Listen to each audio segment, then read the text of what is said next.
Hi everyone, my name is Jen and welcome to the Book Refuge and welcome to my weekly reading wrap up. So this week is always a little weird because it's like I just did the monthly wrap up for July, but since in those I don't talk about every book that I read, I'm still going to continue, like, even when the end of a month and the start of a month happen, like when I would do these, I'm still going to continue to do weekly wrap-ups no matter what, because that's the video where I really get to talk in depth about each of the books I read that week, even if they weren't in my like top 5 of the month, because that's the thing is, like, now I only talk about 5 books in my month wrap-up, so I have to find a time to talk about all the other great books that I read, because if you did watch that wrap-up, you know that I had 29 5-star books, and a lot of them were at the end of the month. I mean, it was a great reading month. So let's go ahead and talk about the last books that I read in July, and then the couple of books that I've already got done this weekend starting August. So that means too, like, the summer fling is starting today. The day that I'm recording this is August 1st, but I already have a couple books to talk about for August as well. So let's go ahead and get started with the book that I finished at the very end of last week. I finished Good Gone Bad by Gianna Darling. This is book 3 in the Men Have Fallen series. I didn't realize I'd gotten so far behind in this series. And this one is about Harley Rose, who is Zeus's daughter, King's sister. And she is in love with this guy named Danner, who goes by Lion. He goes by as his, like, biker name. And Harley Rose this one is another age gap. Danner, he's an undercover police officer, and he had actually been undercover in the Fallen, and then, like, when he realized that there wasn't much, illegal activity, that he was going to turn someone in for, as well as he was, like, he really cared about these kids. Like, he was there for them when Zeus was in prison, and so he ends up, like, going undercover in a different biker club that is really, really evil and really bad. And it happens to be that Harley Rose is, like, seeing someone from that MC club, and he's very abusive. So trigger warnings for abusive relationship, although we're seeing the tail end of it, because the inciting incident of this is that Harley Rose's boyfriend goes too far and she kills him, because she kind of pushed it aside for a while and let it go on, because, like, the biker guys are just a little bit rougher by nature. He goes too far and she kills him because he is going to rape her. And so instead of calling her family, instead of calling the police, she calls Danner.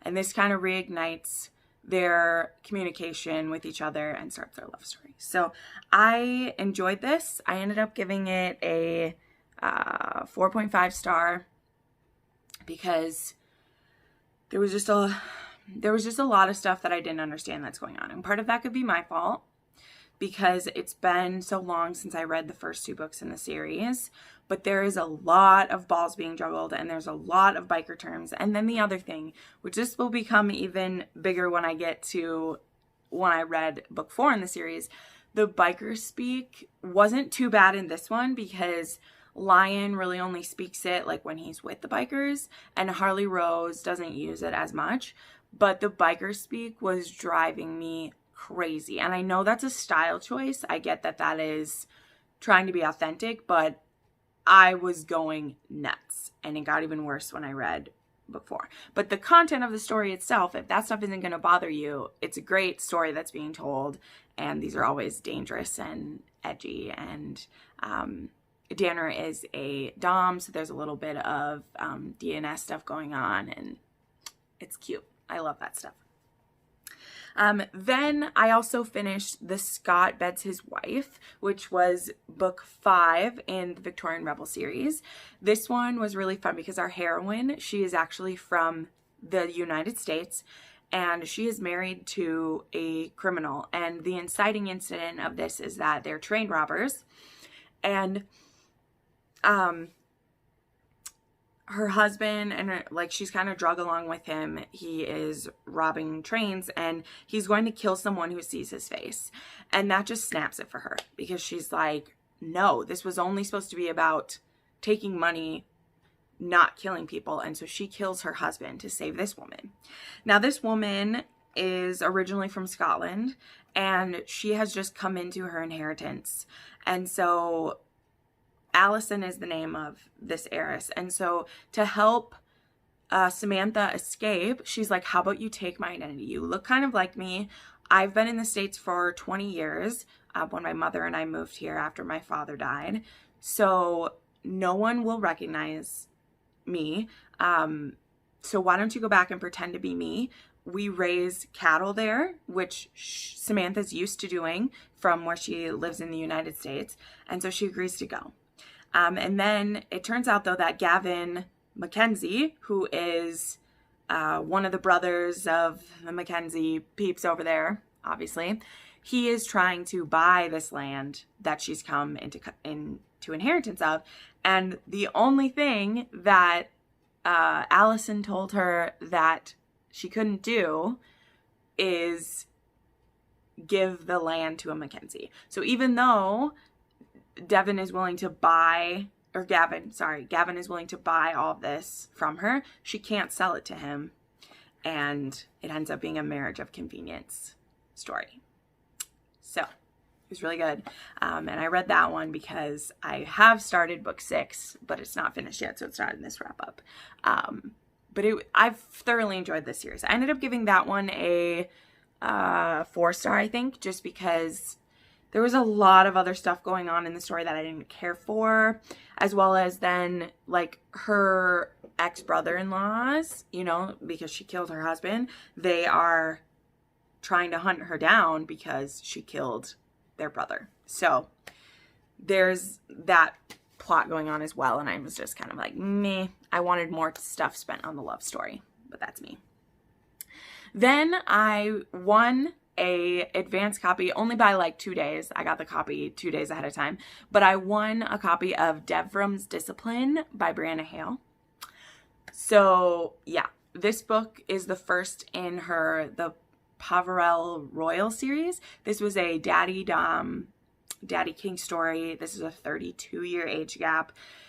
In this like fictional European country, it had been being run by a tyrant for the last 25 years, and finally I don't know if he's rightful, but that dictator is like overthrown and a new king is put in his place. And so then Devram is released from prison, and he's kind of like the head of the royal guard again for this king, and he falls for his daughter's new friend, who he at first is super suspicious of her with good reason, and they have this crazy sexual attraction, and it ends up being a romance between them. As always with Brianna Hale, it is super sexy. It's super fun. This one felt a little bit rushed to me, which can happen, because here's the thing. I've read 5 of her books now, and I feel like they're either like way too short and I'm not getting what I want out of it, or they're the perfect size. This one needed another 50 pages to me because there was a lot of conflict, a lot of things that need to get unpacked. There is a world building that's happening because it's going to be a new series. We're introduced to who the new couple is going to be like throughout this one. And I just wanted more time with our couple once, like either during like the dating period or post, you know, bad trouble that we had. And it was just one of those where like, as soon as we figure it out, it ends. And I'm just not a fan of that. Like I need more in me. Then I read The Playmate by Kendall Ryan. This was actually my first Kendall Ryan, which is funny. I have another one of hers on my TBR for August. I'm excited. However, this one wasn't quite for me, and I'm sad about it. So there's 2 reasons. First, it was drawn out so much. So I listened to this one on Audible Escape, and this one was supposed to be a best friend's little sister. They end up like rooming together because of reasons, and she starts like super coming on to him, and he keeps like, so it's one of those where like she's a virgin and he wants him to deflower her, which I'm totally fine with that setup. Like, I'm someone who I'm like, I think this is fun. I like when it's like, oh, I want this person that I've known my whole life and trust to do this for me. I'm into it. But it was drawn out way too long. And then there was like one sex scene in the book. And then it was over. And I was just like, wow. There was so much buildup and angst in this one. And then it was over. So that being said, if you're someone who doesn't want the smut oozing off the page, this could be a good start for you. That is like enough to take a star off for me. If especially because this was sold to me as like, you know, we're in the same apartment torturing each other with our sexual desire, and then nothing happens until the last like 50 pages, and then, oh, my brother's gonna be okay with it, it's awesome, it's done. Not my favorite thing to see happen. Then I read A Table for Three by Lainey Reese. This was a total, like, I was looking, once in a while I type in, like, a menage, or, like, billionaire romance, and this one came up. This one is about this girl who, like, she's new into town, and she asks her cab driver to take her to a hot club, and he takes her to a exhibitionist, like, sex club. And so she walks in, sits at a booth. She is mistakenly let in because the bouncer thought she was cute and wanted to like get with her. And then the owner sees her and she's sitting at one of the booths that are like meant for like viewing of public sex and stuff. And the owner gets a look at her and he's just like instantly into her. But here's the thing. Number one, he's a dom. Number two, he and his best friend share every relationship that they have. And it's one of those where this is totally bananas. There's no other plot than the fact that he comes up, sits down to her. She's super into him, super attracted. And he's like, hey, so this is how it's going to go. If you're interested, you will belong to me. We're going to like see us again. That's only the case for the first night, just so you know. This isn't a case of like, you have to go along with everything we want or else we safe word, because that is just as dangerous as like not having a safe word at all, especially once your emotions get involved. But he has his like dirty way with her, like right there. She's super into it. And then he takes her back to his penthouse, which is just on the top floor of this club. And when his friend gets home, he introduces her to him and is like, hey, are you okay with the both of us sharing you and both of us being your doms? And it's one of those two where it's like, you need to quit your job and stay with us and we'll give you everything that you ever want, but like, you're the one. We've decided you're the one. So it was fun. It was a fantasy. They were both really cute. It was super hot. There was some fun sexual situations happening, but it's not my favorite menage because I like sword cross menage. And this is literally two best friends who they're willing to watch each other do everything. They're willing to like share, and they have a great bond, so that's nice. But I personally like when it's a like more of a three-way relationship is what I'm looking for. So this was fun. It was only 3 stars for me because it didn't go where I wanted to. Then things started to pick up steam, and I read The Doctor by Nikki Sloan. I can't believe I hadn't read this one yet. I kept meaning to read this one for so long, and I just never got to it. This is a ex's dad romance. This one's a little bit, I mean, it's not dicey. I mean, it is because it's Nikki Sloan, but it's not because when you're reading it, it doesn't feel that way. But this girl, she's been dating this guy for like 6 years. They've been best friends for a very long time. He lives with his single dad. And when he went to college, he now lives with his dad. So they both the girl and the guy like moved, or no, she lives with her. I don't know, whatever. The point is, they like both live in the same town. He lives with his dad. His dad kind of lets him get away with everything because he was an absent father in the beginning of their lives. He's a doctor. Obviously, that's the title. And she's starting to have been neglected by her boyfriend. He only calls her when he wants to have sex. He doesn't do anything nice for her. He didn't come to her grandma's funeral with her. He's just being a really bad boyfriend. And so she breaks up with him and then runs into his dad, and he's kind of comforting her. her dad, or his dad, also knows some things that his son has been doing behind her back. And of course, like, couldn't tell her, but wanted her to break up with his son because he's not treating her right. And they end up kissing. And then he ends up, like, not this first time, but then the next time when she comes back to, like, pick up some of her things, as well as reiterate to her ex that, like, they're done, because he literally ignored her when she said they were done, because he's an ass. And then she runs into the dad again. And so while his son and his friends are downstairs playing video games, he has her park at the end of the street. She comes back up the balcony entrance, and they have sex there while her ex is, like, downstairs. So yeah, so this is it's a shorter book. It's only like 180 pages. Obviously there's the drama of, yep, this was my ex's dad. It of course was like that daddy kink of, like, that you see in Katie Robert and Nikki Sloan. Nikki Sloan does daddy kink. Real good, real good. If you haven't read the Filthy Rich American series, you need to get on that. Basically read all the Nikki Sloan. I've yet to read a Nikki Sloan where I haven't wanted to cry / was seriously aroused the whole time I was reading it. Just saying. They're amazing. Then I read Craving Flight by Tamsin Parker, which I have had on my TBR for a very long time. It was in a Fated Mates episode. And I think it had to do, I can't remember what the prompts were. I think one of it had to do with, like, religious romances, but just wait, and, like, older romances. So this is a Jewish couple.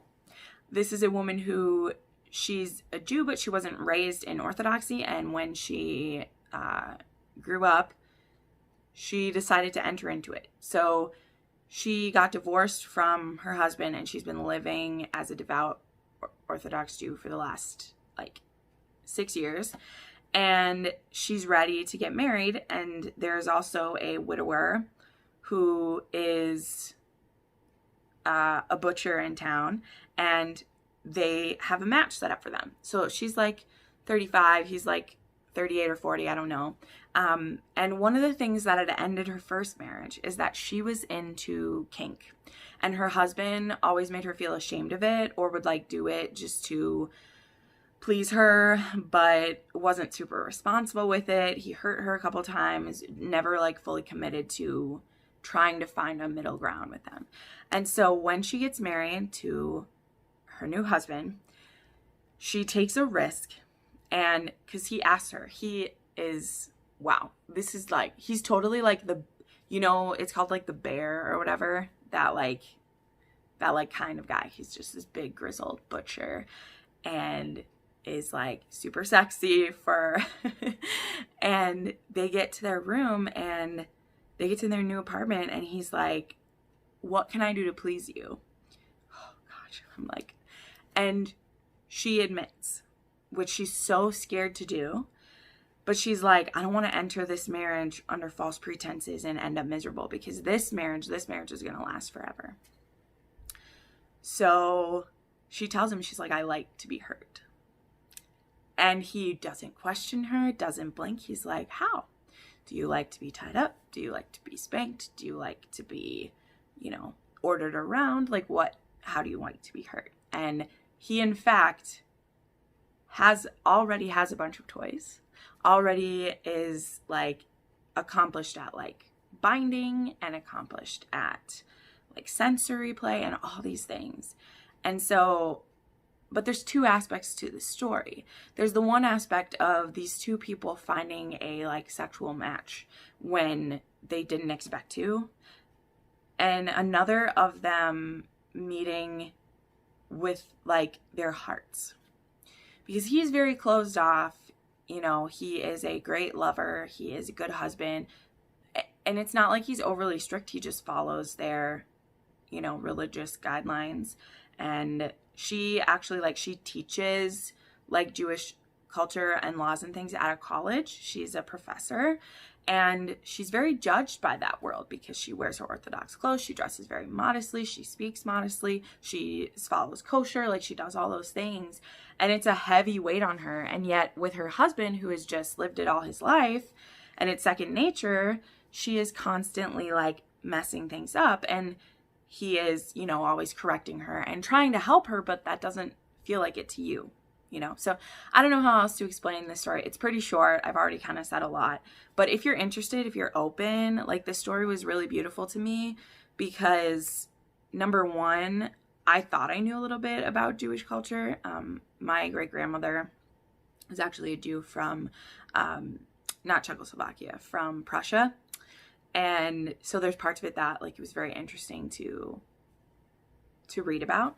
But their laws are very strict, and so even though she wants with all her heart to follow them, like, she's gonna mess up sometimes for living 30 years of her life one way.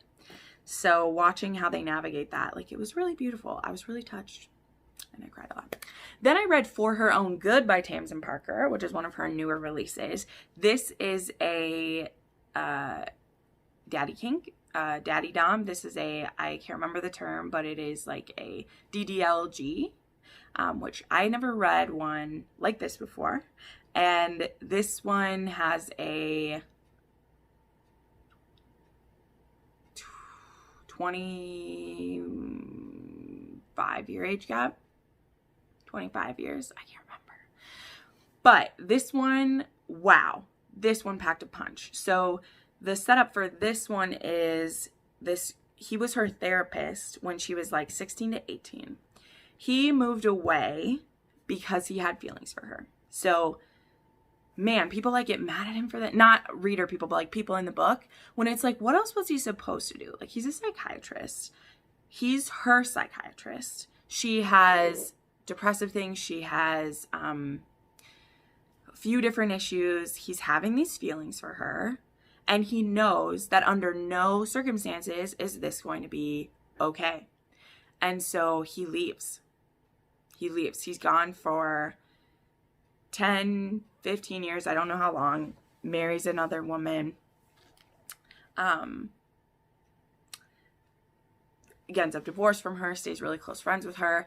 And then after this time, he moves back to the town because her father has recently died. She's holding his business on her shoulders and her own business. She's like a multi-millionaire, like heiress. She's amazing. And immediately all these feelings come back. And he could never stop thinking about her. But he chose to make a decision where she could, you know, wouldn't be influenced by her because she was attracted to him. There was one kiss that they shared. And when that kiss happened, she's already 18 when this happens. When this kiss happens, he leaves. Because he's like, no, I've been with you for this time. I want you so much. I can't. And I really like that. Because I also love I'm fine with when there's that age gap and the person is 18. But I thought it was even more interesting that he comes back later and now he's like 51 and she's 28. And she's still, though, like, she's into this DDLG, GL, whatever, relationship. And she's so afraid to tell him because she knows some of these wants are a little bit tied to him from back then, as well as wanting her father's attention. And he has those feelings of wanting to be a daddy dom too. And he, because of the age gap, feels like a perv. So I love the angst because it felt like real angst to me. And I felt that for the most part, they made good decisions. He makes some stupid decisions in current times that frustrate me. But I think his decision to leave when she was 18 and he was like 35 was a very good decision. And it's just that he cut it off without an explanation or anything. But in doing that, because what if he had said, I have feelings for you, but I'm going to leave? She's going to be tortured by those feelings and, have all these things. So instead, him just moving and leaving, she doesn't have to think that it's all about her, which I think was like, that's a tough decision. I don't know. But I really, really like this. I like to look into that lifestyle too. yeah, I hadn't read anything like that. My friend Tamika at Library of Tones, she loves this trope. And so I definitely told her about it right away. And I was very excited that she's going to try, because I really like Tamsin Parker. She writes very thoughtful BDSM novels. Like, they're so good. They're so good. So then I read a trilogy called The Billionaire Bad Boys by Max Monroe. I really love Max Monroe. I think I'm going to read all of her books. This is her, I believe, first trilogy. And then she has like 3 series after it that like all connect back to this, because she has 2 sport, like hockey, like football romances, and one of these billionaires like owns that football team. So in the books I listened to, I got to meet some of the football players it'll be about. But there's Tapping the Billionaire, which is a boss employee romance. Really cute. Watching how they come together, it's adorable. Then there is Banking the Billionaire, which is the best friends of both of those people. They, because of some shenanigans that happened in the first one, they like end up spending time together, and they like to prank each other. And so he's been wanting to sleep with her, she wants to sleep with him, but they're not, like, she doesn't want to just quote unquote give in to him. And so they just keep pranking each other back and forth. And her next prank is that after they like, she ends up getting drunk and he like takes her home and doesn't do anything, but he like takes her home to sleep at his place. She pretends to like have moved in and become like super obsessive. And so he figures out that she's trying to prank him. So then he pranks her by just being cool with it. And before you know it, they're literally like in a relationship together, because they've been pranking each other to get there, but now neither one of them wants to leave. It was really cute.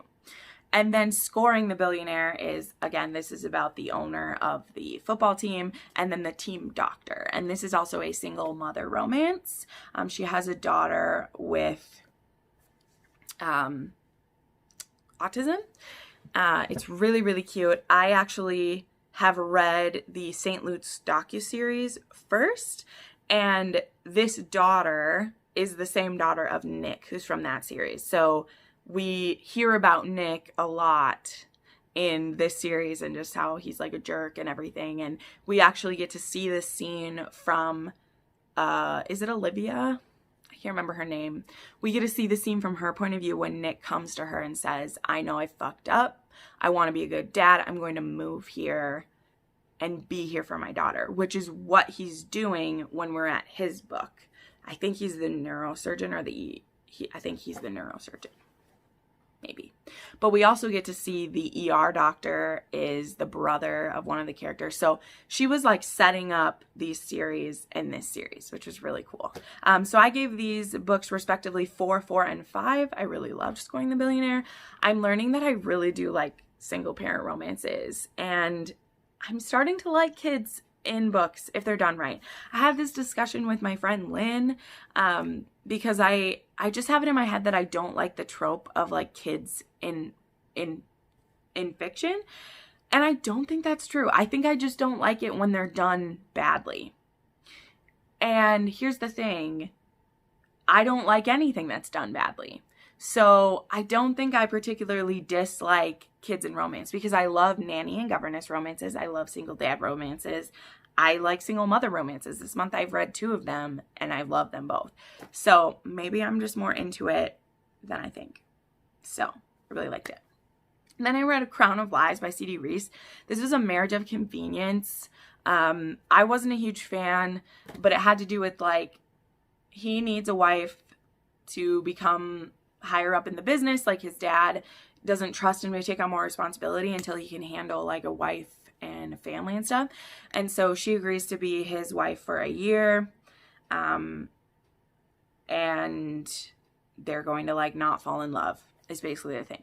I wasn't super into the underlying story in this. I ended up grazing a lot of it and it wasn't as fun as I was wanting it to be, but I probably will read the sequel in the series. But yeah, it was cool. So then I read After the Fall by Gianna Darling. So this is book 4 in the Men Have Fallen series. And like I said earlier in this video, I don't like the biker speak too much. It gets annoying reading it, and I just felt like they weren't very, like, I don't know. It just wasn't a writing style that I can handle very well. And King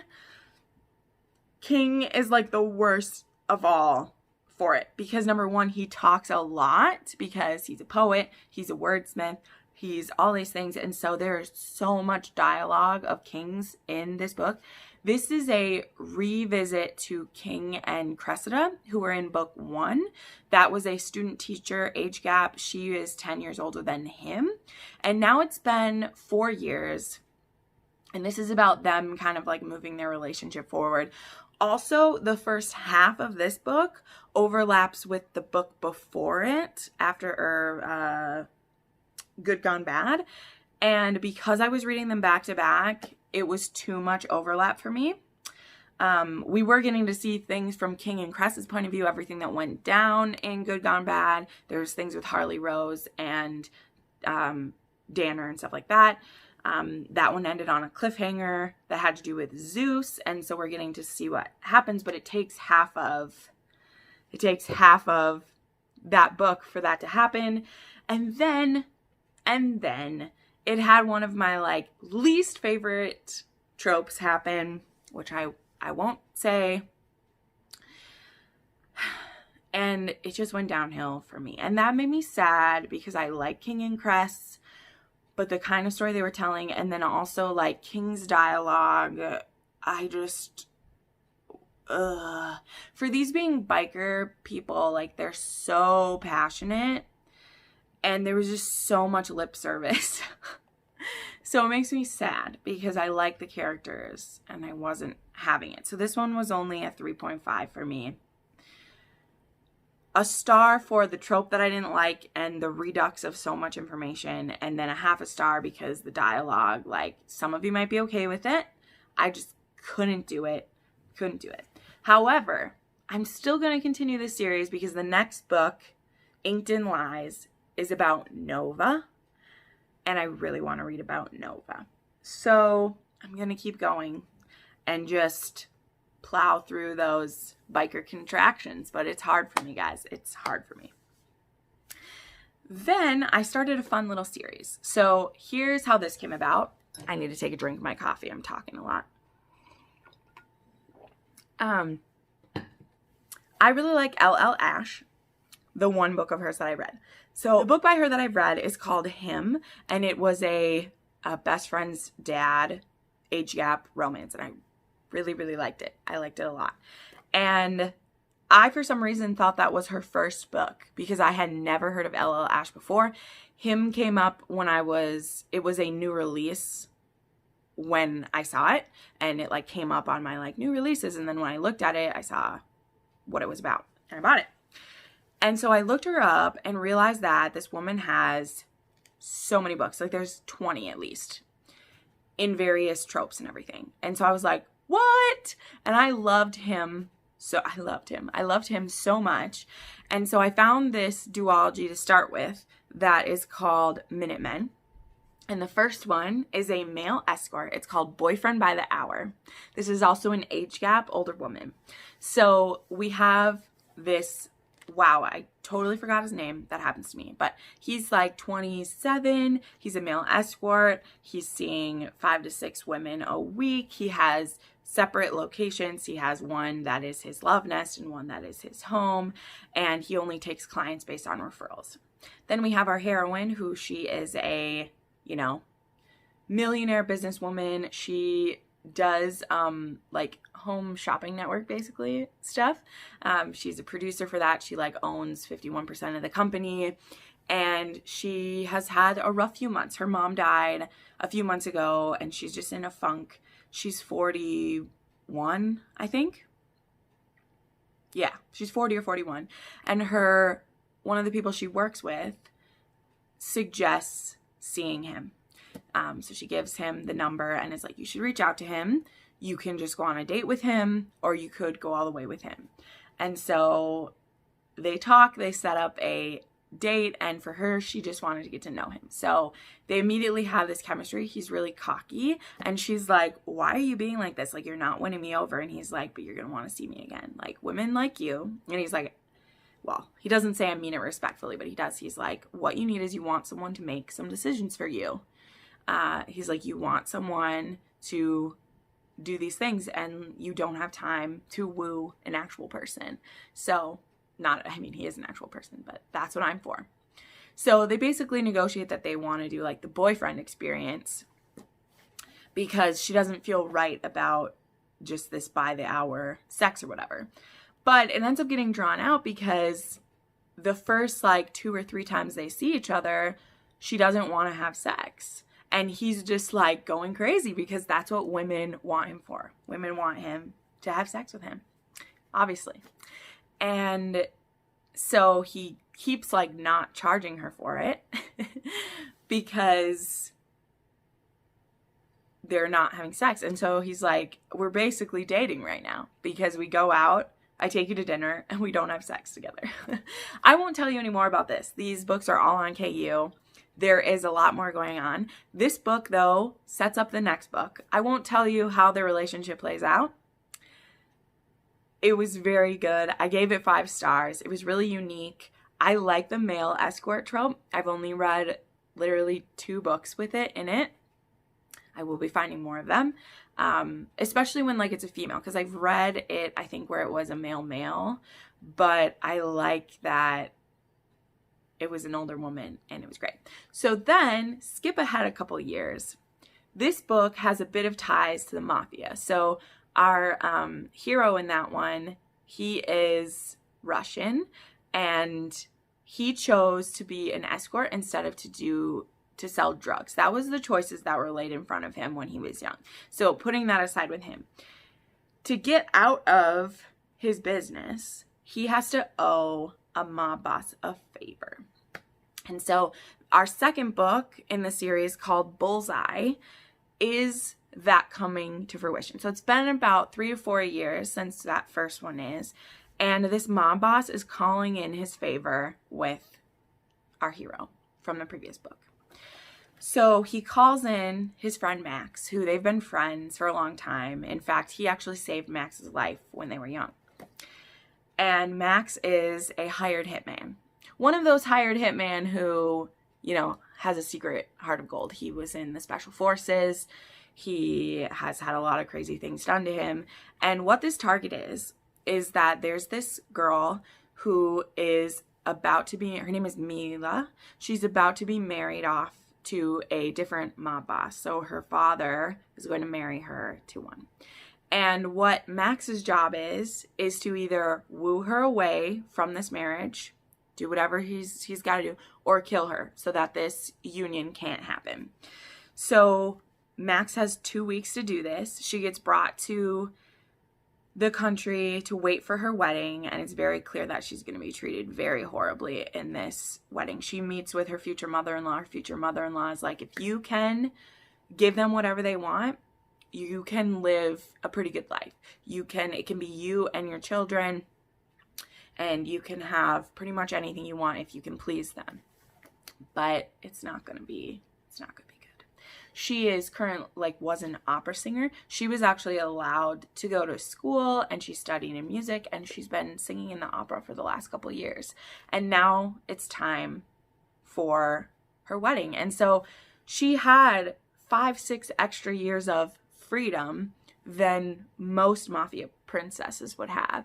But now she's starting to wonder if having that freedom wasn't horrible after all, because now she knows what she's missing.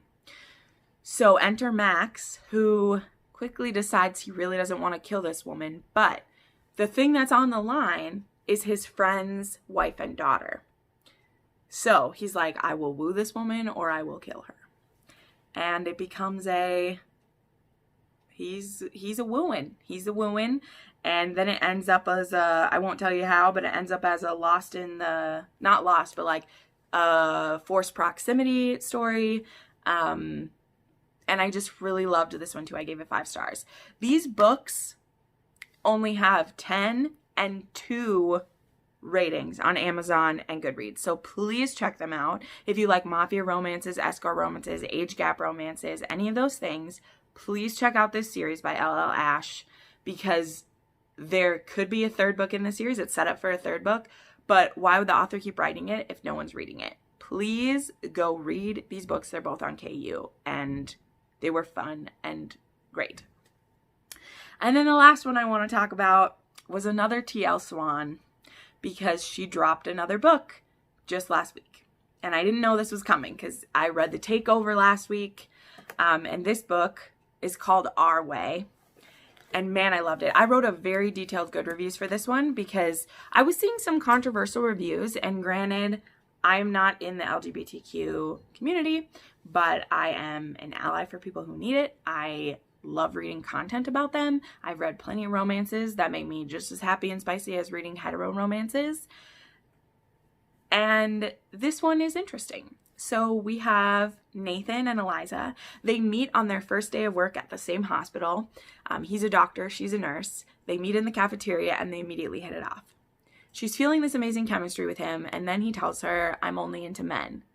And she still asks him out for dinner as a friend.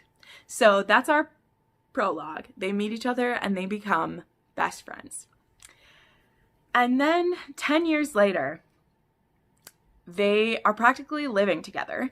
After she broke up with her boyfriend 2 years ago, he came to stay with her for a week while she was getting over it. And he basically stays there.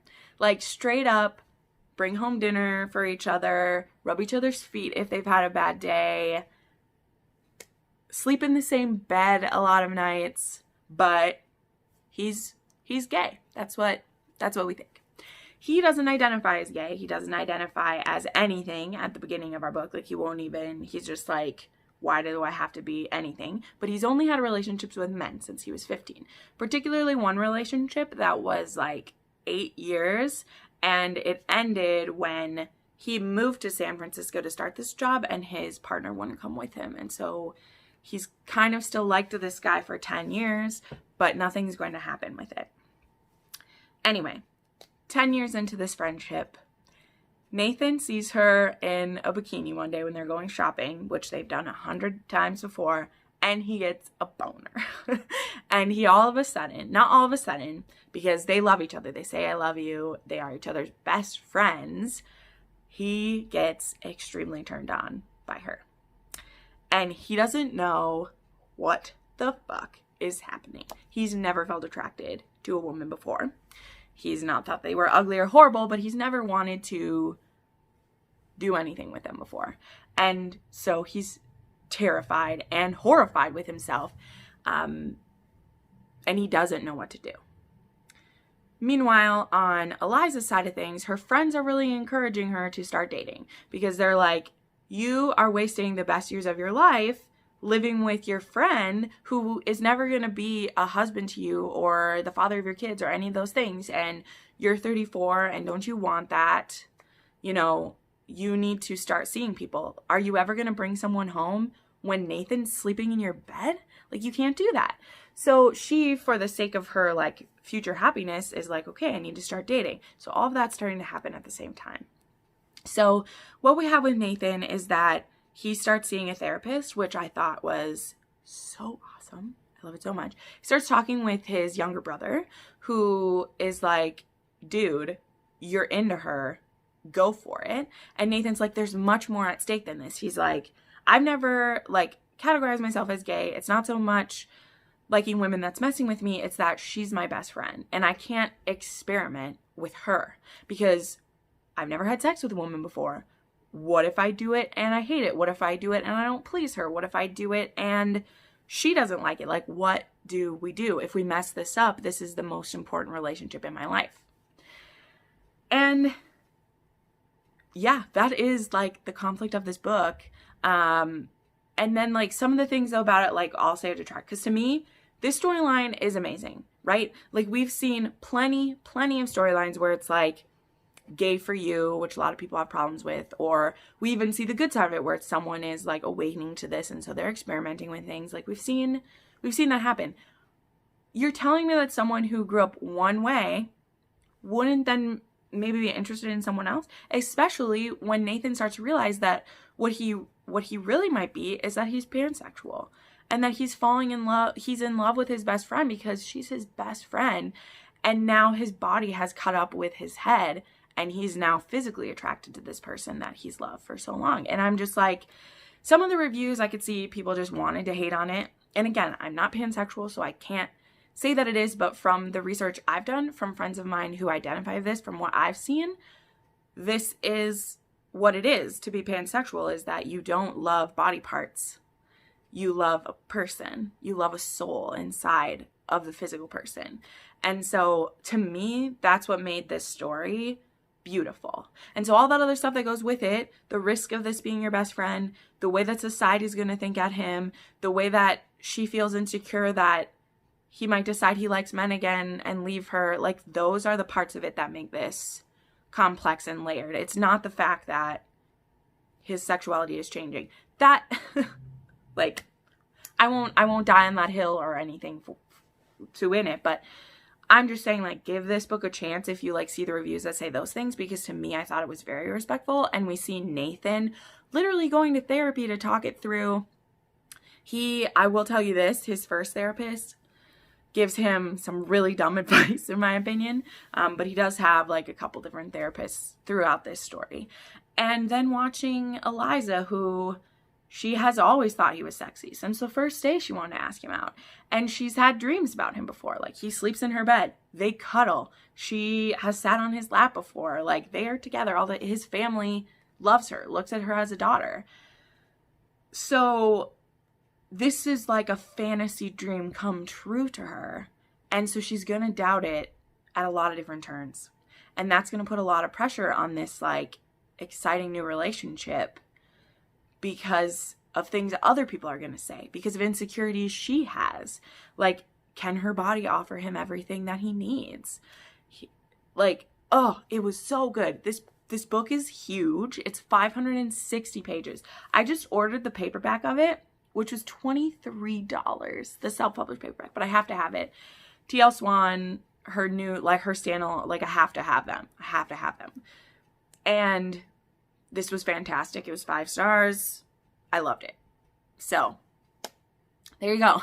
There was my weekly wrap up for the last week of July and the first couple days of August. Let me know if you've read any of these. Give some of them a try. If you're interested in any of these books or want to see what I'm currently reading, you can always check out my Goodreads, my Instagram. Links are down below, including the link to my Amazon storefront, where you can check out the books that I'm interested in. You can check out the equipment that I use for filming.